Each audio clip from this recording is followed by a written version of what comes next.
A couple of just takeaways for me. One, Donald Trump walking into the Lions Den. Listen, did he come out with some scars? Sure. Do I think that this is going to change? Like all these people are saying, this is totally changed the outcome of the election. No, I don't think I just don't think it was that level of debate. Harris did better than she's done before, but we have very little to even go to with Harris other than very short interview she did with Dana Bash, and then also, her previous debate performances, which some were good and some were not good, as we talked to Tulsi Gabbard, our colleague, about that yesterday, that she would prepare, come in like a prosecutor. I'm not sure a word Harris said last night wasn't something she memorized. That does show that she can prep, okay? She's someone who's a serious politician. She's made it all the way through the California Democrat political system to the vice president's office and now as a presidential candidate. So if you spend a week prepping, you can basically have a statement for everything. And if you're not going to get any pushback, Logan, from the moderators, so you can basically claim whatever you want.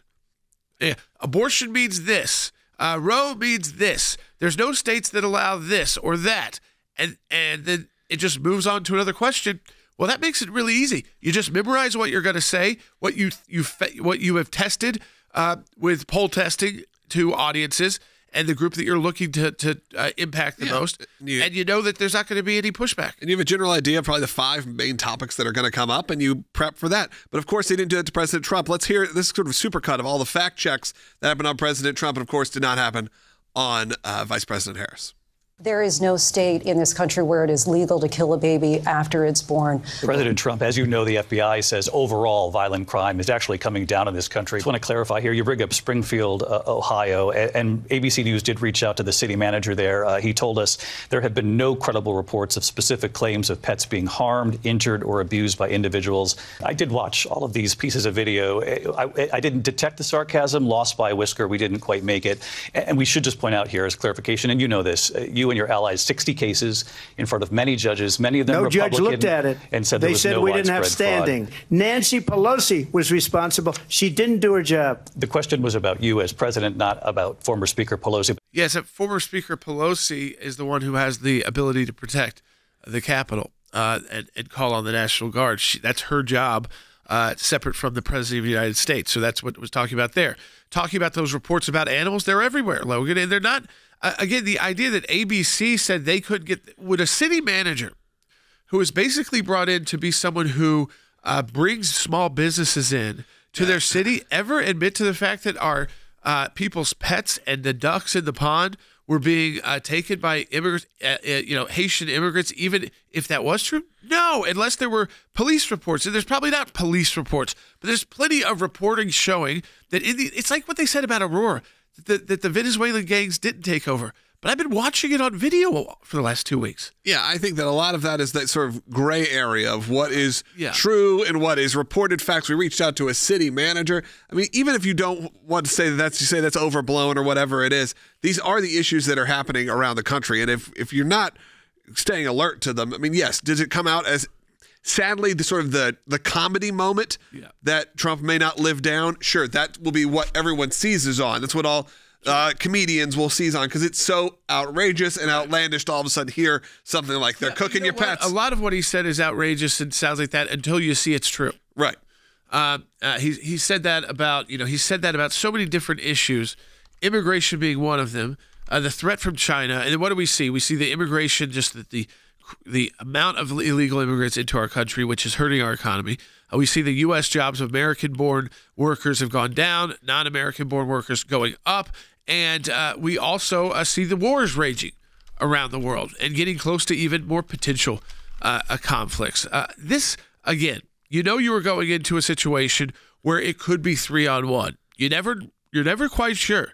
Even with CNN, when it was the Joe Biden debate, there was a lot of concern it could end up being 3-on-1. But they took a different approach. They were tough on both. And Joe Biden was sputtering so bad that they pushed him and to a point where he could no longer respond.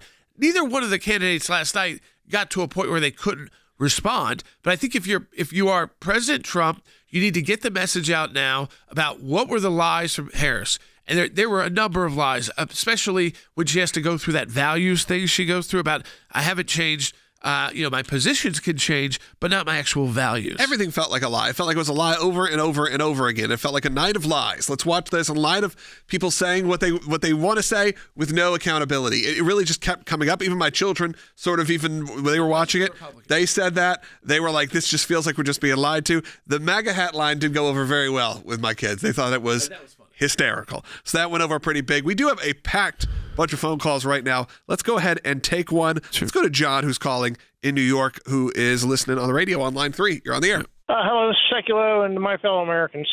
Hey, a question I have is in regards to in-kind contributions, which would be a possible violation of the federal election code by the ABC specifically for this so-called debate. And would there be cause for the Senate and the House, the Republicans control after January, to investigate if there's violations of the election laws? And since I'm just going to say no, John, no. Donald Trump was voluntarily there. And kind of knew what he was getting himself into a little bit. Knew what he was getting into. Knew ABC was the toughest on him when it came to each night pointing out what they call lies, and he decided to go for it again. And there is no presidential debate commission to really set a format anymore for these debates. So we follow the same rules kind of as CNN, though the mics were not totally off, by the way. Can we talk about that? They definitely did not follow the rules. I mean, the first question lasted like 12 minutes. I was timing it. It took forever. This was not something that the CNN was so strict on it, and I think that actually benefited them. They were not strict on it and just kind of got walked over. And if you talk about these networks, listen, we could reach out to as many Democrats as we want, but we're going to have a lot more Republicans that are going to say yes to come on our show. So as long as those ABC is saying, well, we put out a request to talk to someone, they're clear, they're covered. It does. So it's a lot of that is that Republicans won't go on because of exactly what you saw last night. It's not worth it to them politically. Now, in the presidential setting, if you wanted to get in a debate with Harris, listen, I mean, you saw if you could kind of ignore the moderators, which is tough to do, Logan, but kind of like close your eyes, ignore the moderators. You could imagine the two different political positions that were being put forward last night. The ideologies cannot be more different. And so I think that's why, unless you're a voter who just votes on feel, I don't know that it changes anyone's mind in the key battleground states. I actually thought it was pretty interesting. We got about a minute, so we can play this. This is J.D. Vance and his response to the eating of the animals. And I thought this was actually pretty fascinating. This town has been ravaged by 20,000 migrants coming in. Healthcare costs are up. Housing costs are up. Communicable diseases like HIV and TB have skyrocketed in this small Ohio town. This is what Kamala Harris's border policies have done. And I think it's interesting, Caitlin, that the media didn't care about the carnage wrought by these policies until we turned it into a meme about cats. And that speaks to the media's failure to care about what's going on in these communities. If we have to meme about it to get the media to care, we're going to keep on doing it because the media should care about what's going on. You know, I mean, right there, Logan, you brought it up. They couldn't get the attention on the HIV rates going up, TB, tuberculosis going up, and the hospitals, out of control, not being able to take care of the schools. They had to find something that was so extreme just to even get people's attention on a small town in Ohio and how illegal immigration was affecting